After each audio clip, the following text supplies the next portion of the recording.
So this is a really quick and random podcast, just off the top of my head. I watched a video where Matt Walsh gave a very humorous review of some of the highest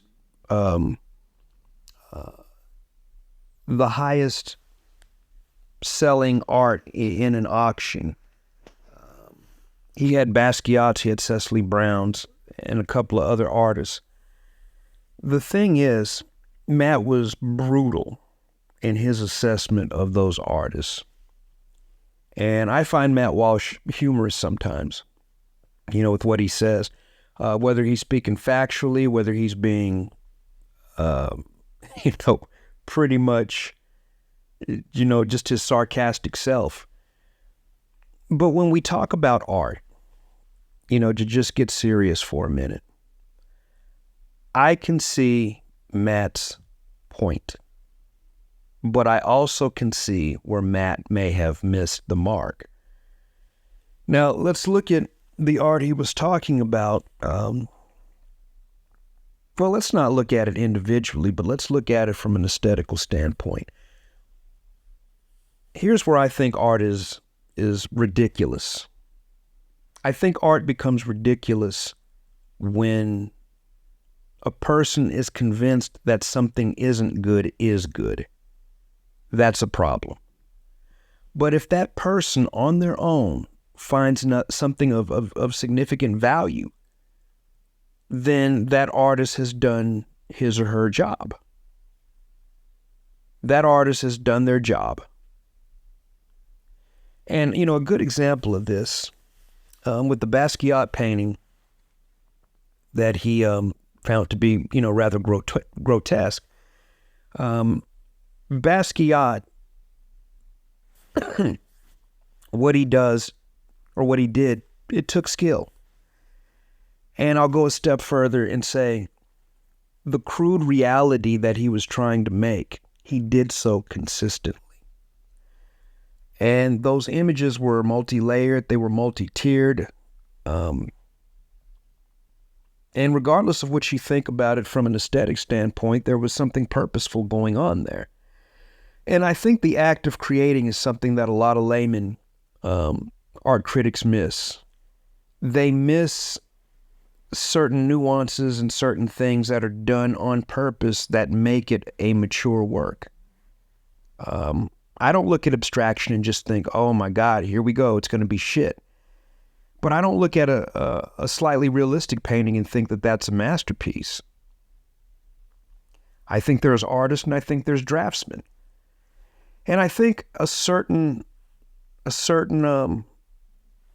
brain type, whether you're left or right, I think people that are more right-brained, and I could be wrong, I don't know, but when you're right-brained, you gravitate towards things that are more practical and figurative.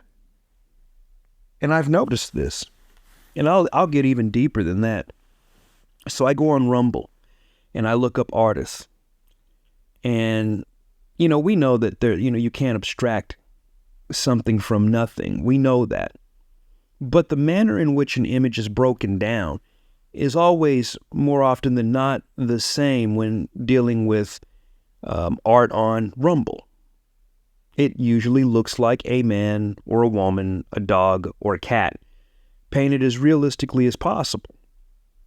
Now, to a certain extent, anybody who can paint realistic has skills. And you get to a certain level, it's hard to even differentiate, who's better, unless you consider their styles. When you look at a more liberal-minded audience, then it's a more wide open field, and that's where abstraction seems like it's embraced. And I don't think there's anything wrong with either one of them, but I think there should be a recognition of style.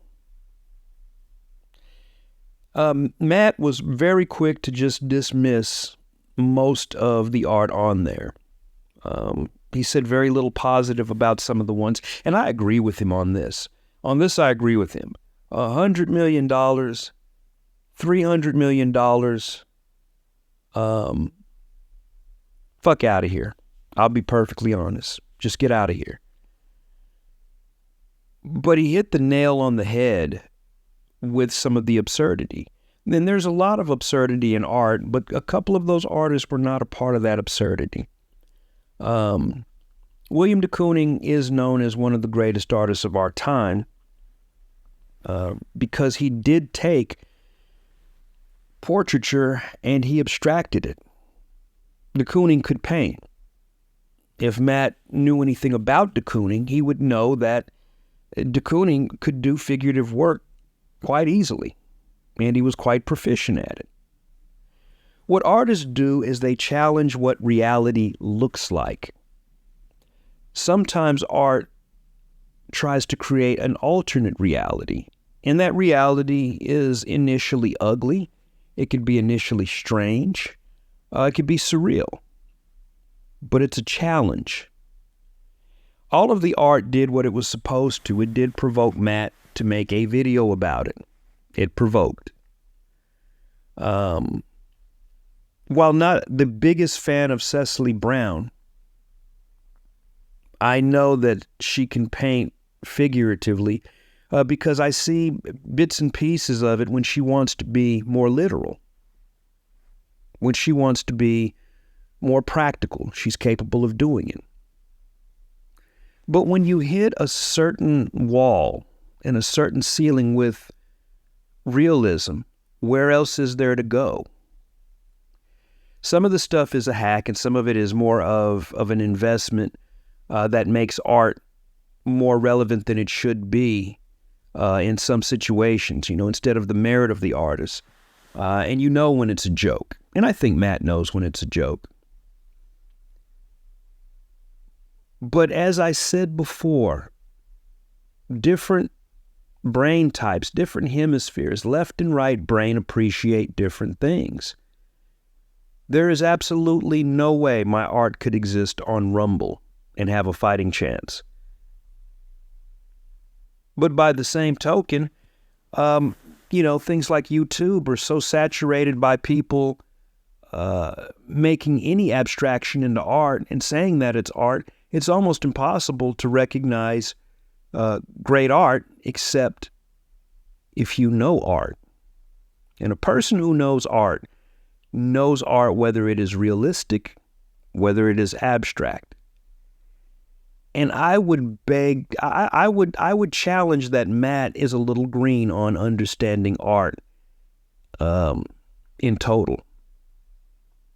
And I've seen YouTubers do this from time to time where they say modern art is crap, modern art is shit. But I don't think that they have an understanding of how modern art even came to be. Most of them have no understanding of why Picasso did what he did and what Cubism represented for him. He could only paint that the way that he made it. There's very few ways I think that he could have approached Cubism differently than he did. And that's just my honest opinion, as effectively as he did. The concepts behind art sometimes do take precedence over the art. And I do believe, though, and I think Matt would probably agree with me on this, I don't think art should become so subjective that it becomes a joke within itself. And I think as artists and curators and collectors, I think we need to develop a language that prevents art from becoming a joke, that prevents art from becoming something that we can't take serious because it can't even define the parameters in which it operates. I think ideas such as quality should be more fleshed out and more defined. I think maturity can be fleshed out and more defined. And I also think thought process can be a major part of that conversation, because art is dangerously on the verge of being something that nobody can take seriously. I'd love to know what you think. This is your brave artist, Nathan Lee. commenting on this Matt Walsh video with his reviews on modern art. I'd love to know what you think. Share, like, and subscribe. And until the next podcast, take care.